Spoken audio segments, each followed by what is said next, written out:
Hello everyone, एक बहुत ही common question जो सारे नीट एस्पिरेंट्स का होता है कि क्या हम बिना कोचिंग जाए घर पे सेल्फ स्टडी करके नीट क्रैक कर सकते हैं। तो answer is obviously yes. NEET आपका सेल्फ स्टडी से ही क्रैक होता है। ऐसा नहीं है कि आप बिना पढ़े सिर्फ कोचिंग के भरोसे जाओ और आपका नीट निकल जाए। तो ऐसा नहीं है, पढ़ना तो आपको खुद से ही है, लेकिन क्या कोचिंग की हेल्प पड़ती है।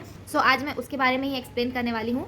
तो देखो, आपके लिए सबसे पहले क्या फिजिबल है। अगर आप कोचिंग जा सकते हो, कोचिंग अफोर्ड कर सकते हो, आपके घर वाले अलाउ कर रहे हैं ड्रॉप लेने के लिए, तो आई विल सजेस्ट कि आप कोचिंग ज्वाइन करो। ऑफलाइन कोचिंग की जो बात होती है वो थोड़ा सा खुद से सेल्फ स्टडी करने में मेहनत ज़्यादा लगती है। ऐसा क्यों होता है ना कि कोचिंग में एक सिलेबस कंटिन्यूटी में चलता रहता है। आप डेली जाते हो आते हो, डिसिप्लिन मेंटेन रहता है, रेगुलरिटी मेंटेन रहता है, और साथ में जो आपके साथ के बच्चे होते हैं उनके साथ आपका कंपटीशन भी दिखता रहता है कि कौन ज़्यादा पढ़ रहा है, किसके टेस्ट में ज़्यादा मार्क्स आ रहे हैं। तो ये एक बेनिफिट है कि आप कोचिंग ज्वाइन कर सकते हो। लेकिन क्या आप खुद से कर सकते हो? Obviously yes. अगर आपके अंदर उतना जज्बा है कि आप सेल्फ स्टडी करके नीट निकाल सकते हो तो यस यू कैन। लेकिन उसके लिए आई विल सजेस्ट कि अगर कोचिंग नहीं ज्वाइन कर रहे हो और आपके आसपास कोई लाइब्रेरी है तो आप वो ज्वाइन कर लो। उससे क्या होता है ना कि आप एक फिक्स टाइम पे, लाइक आपने डिसाइड किया कि सुबह 9 बजे आप लाइब्रेरी चले गए, सुबह 9 से लेकर 2 बजे तक आपने एक शिफ्ट पढ़ा 5 घंटे का, फिर घर आए, खाना खाया, फिर शाम में 5 घंटे का। तो ऐसे क्या होगा ना, जब आप लाइब्रेरी जाते हो तो आपके पास डिस्ट्रैक्ट होने के लिए चीज़ें नहीं होती है। वहाँ पे सब पढ़ रहे होते हैं और मजबूरी में आपको भी पढ़ना पड़ता है। तो जब आप एक particular amount of time library में दे देते हो, पढ़ लेते हो, तो उसके बाद क्या होता है ना, घर आने के बाद बहुत सेटिस्फैक्शन भी फील होता है कि हाँ, हमने इतना पढ़ाई किया है, और घर आके भी पढ़ने का मन करता है।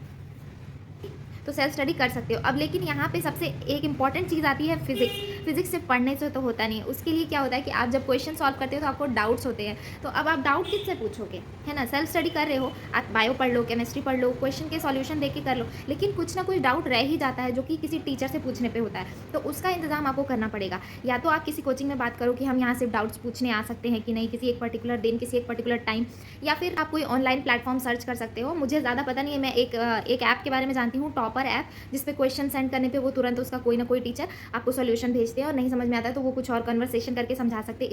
इस तरह की चीज़ें कर सकते हो, ठीक है। क्योंकि फिजिक्स ना यार बहुत इंपॉर्टेंट चीज़ है। सिलेक्शन आपको फिजिक्स दिलाता है, क्योंकि बायो सबका अच्छा होता है। बायो सब रटते हैं, सारे बायो वाले स्टूडेंट का बायो फेवरेट होता है, वो पढ़ते रहते हैं, रटते रहते हैं, तो सब अच्छा स्कोर कर लेते हैं। लेकिन जो फिजिक्स में अच्छा स्कोर करता है, सिलेक्शन उसका होता है, रैंक उसकी आती है। सिलेक्शन में मान लो तुमने बायो अच्छे से किया, फिजिक्स एवरेज सिलेक्शन हो गया, लेकिन रैंक तो फिजिक्स से ही लानी है। और अब इतना टाइम है तुम्हारे पास पढ़ने का कि तुम रैंक लाने के लिए पढ़ो, not just for selection. Cut off के बारे में मत सोचो कि 620 कट ऑफ है तो हम 620 नंबर ले आए। नहीं, तुम्हारा टारगेट होना चाहिए तुम 700 ले आओ। और 700 कैसे लाना है, जब फिजिक्स में पूरे करोगे तब ना। तो फिजिक्स में पूरे करने के लिए सेल्फ स्टडी से मेरे अकॉर्डिंग काम नहीं चल सकता है। उसके लिए आपको किसी ना किसी का हेल्प चाहिए होगा, आइदर क्वेश्चन पूछने के लिए या कोई कॉन्सेप्ट समझाने के लिए, ठीक है। नाउ कमिंग टू कि कौन सी बुक से फिजिक्स सॉल्व करना चाहिए, तो कोई एक बुक लो जिससे आप करो, उसी से क्वेश्चन पहली बार करो, दूसरी बार करो, रिवीजन करो, सब उसी बुक से करो। तो एक MTG की बुक आती है या फिर DC पांडे की बुक आती है। दिस इज़ नॉट स्पॉन्सर्ड, मैं अपने आप से बता रही हूँ। मैंने DC पांडे से किया था एंड NCERT के कुछ क्वेश्चंस किए थे, ठीक है।